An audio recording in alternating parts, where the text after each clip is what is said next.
shift, two process operators are performing a leak test to get process equipment ready after maintenance on a cut-off valve. And blinding lists have been developed for maintenance work, but not for the leak test, since it's considered a purely routine job. This is completely in line with controlling documents on the platform. The maintenance department had worked on a gas compressor that's supposed to be washed with water before startup. The washing was supposed to be completed during the day shift, but due to various problems, the job is not finished until the night shift. Maintenance personnel begin running out of time when one of the process operators is asked to leave the leak test in favour of washing the gas compressor. The operator who is left behind knows that this will affect the buddy check, but since the leak test is just a routine job and he has done it many times before, he assumes it will be all right. The operator opens and closes the valves and lets one valve remain untouched, in accordance with the valve and blinding lists. While bleeding off the flow line, the operator leaves the bleeding valves to open the final valve on the valve list. When the valve has been opened, all valves are in accordance with the valve list, and the operator signs the job off as completed. The valves are forgotten. When opened for cold import gas again, a technician registers deviations in the gas flow in two parallel gauges on the gas measurement instrument.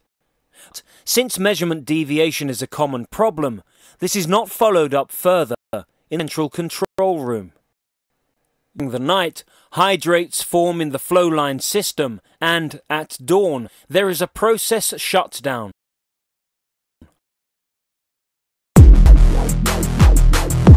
Today there's been a full stop in gas production on the Tordenskjold platform.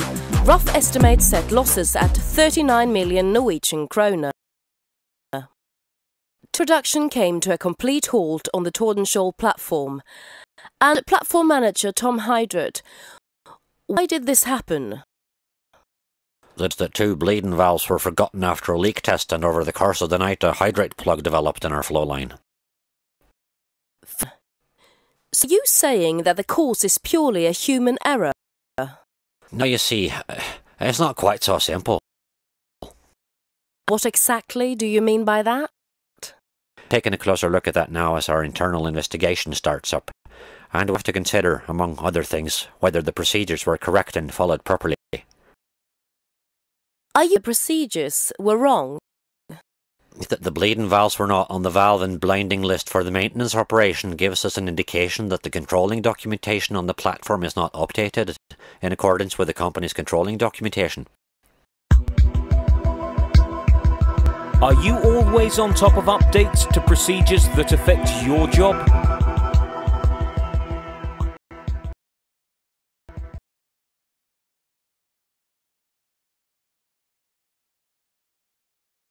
Updates to controlling documentation is critical for ensuring that work is performed safely on the platform. It applies to individuals as well as supervisors in charge.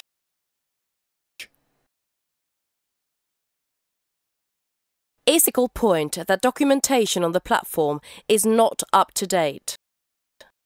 Yet our routines for updating documentation are not adequate, something I as a manager need to get a handle on right away. But the leak test was actually considered a routine job in this instance. That? Process operators do it often, and that it's a job that sits on your bones, and that's why the leak test wasn't part of the planning for the maintenance job. Agree with this statement. Routine jobs don't need to be planned as carefully as other tasks.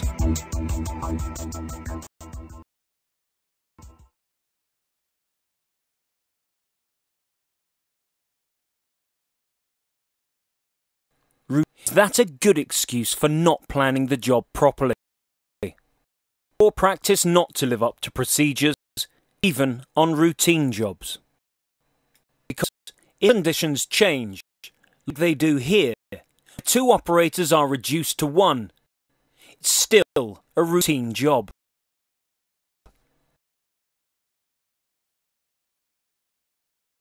Valve and blinding lists really should have been developed for the leak test, and the leak test should have been planned as part of the maintenance job. Done. An area job to do when it comes to changing attitudes towards this type of work. In addition, the process operators should have been informed about the water washing before they left. So informed? Absolutely not. The handover was not good enough here.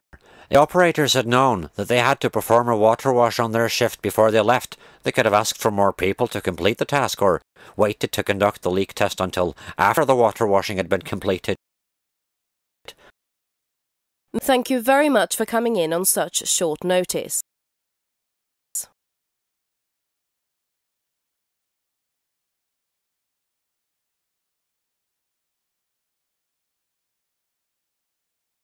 How can we keep this from happening again?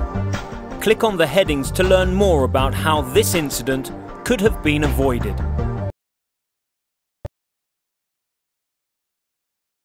Responsible for ensuring that the procedures on the platform are updated, which not happened in this instance.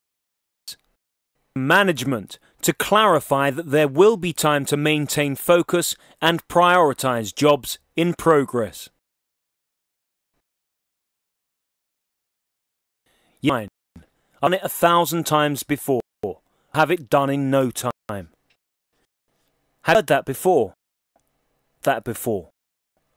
Out-of-work operations are purely routine. A routine job also requires you to follow the procedures.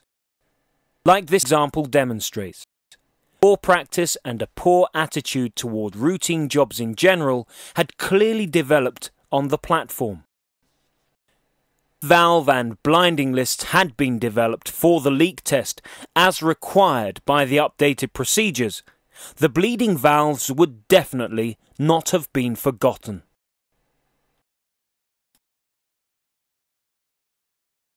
Planned properly. The leak test should have been part of the planning for the maintenance job and should not have been considered an independent routine task. Several things are being done at the same time. It's very important to estimate the scope of the work. A breakdown in good handover practice.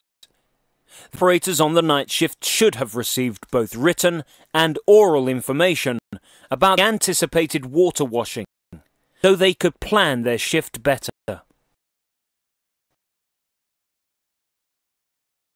It was finished with the leak test. There was no buddy check. Nor was there a meeting in the central control room with all those involved about what was done before startup. This should have been done and could have caught the bleeding valves were open. To poor planning and a poor handover, the operators were put in a difficult position. The operators had not helped out on the water washing job before its time limit expired. The water washing could not have been completed during this shutdown and would have resulted in large production losses. It was that the leak test was a purely routine job. It was easy to think of economy before safety.